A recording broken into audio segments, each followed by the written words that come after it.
Our tobacco use is on the decline in Singapore. The country has fewer than 1 in 10 people actually smoke.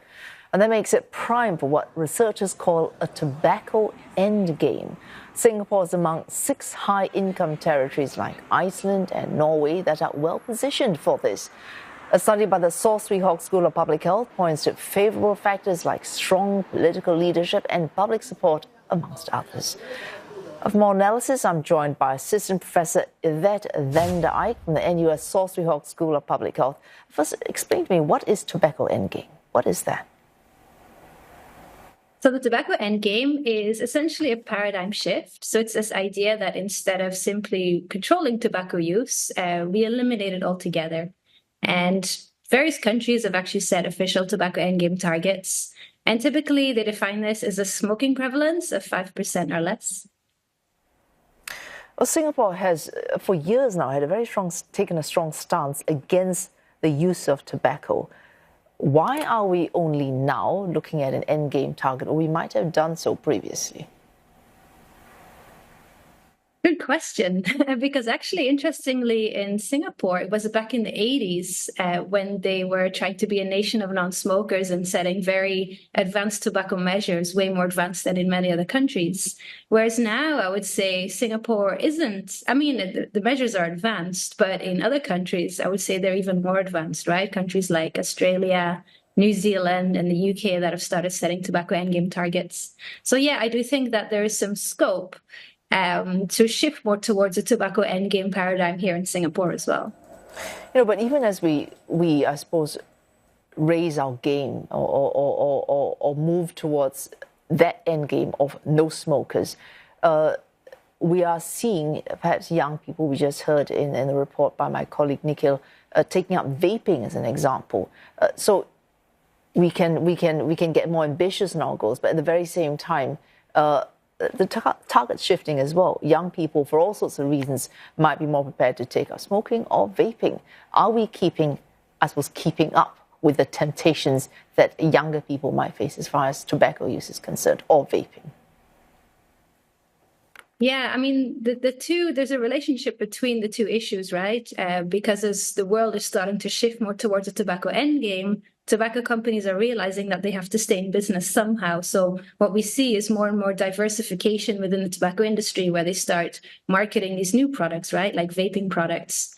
And I think Singapore is a bit distinct from many other countries in that our regulations on vaping are much more rigorous, right? Whereas, for example, like in the UK, which has been working on tobacco endgames and which has declared endgame target, vaping is still very much entrenched in the market. So I do think it's very important to look at both issues, right? So if you're trying to get rid of tobacco, that you should also make sure that your measures can also regulate vaping and control that, especially among the young people. As far as regulation, as you just mentioned, different countries have different ways of approaching it. And the fear, of course, is that you target one and that sort of balloons into the other. So you can control one, but it might feed rising levels of the other. What can Singapore do legally, or not just legally, but in terms of education, to make sure it addresses both these concerns, whatever they might be? Yeah, so part of it is obviously regulation, all right? So the regulations have to be quite watertight. So for instance, if you're trying to set more strict measures to eliminate tobacco use, then you also need to have fairly strict measures to control vaping, right? And I think in Singapore, the measures on vaping and tobacco use are already somewhat rigorous. And then another important part of it, of course, is education, because whenever you have any kind of regulation that restricts people's behavior, right, like smoking or vaping, people need to understand why those laws exist. So in this case, it's about educating people on the health effects of vaping, educating people on how useful vaping really is as a smoking cessation tool, long-term effects it can have on the body, and also how the industry is targeting and manipulating them.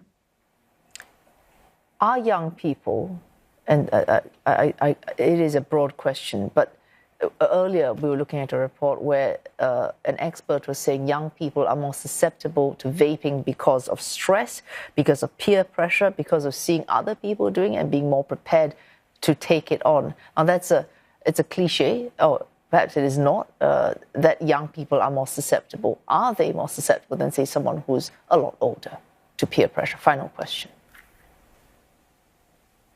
I think young people are a lot more susceptible to marketing and to many of the marketing messages that the industry puts out to promote vaping and smoking.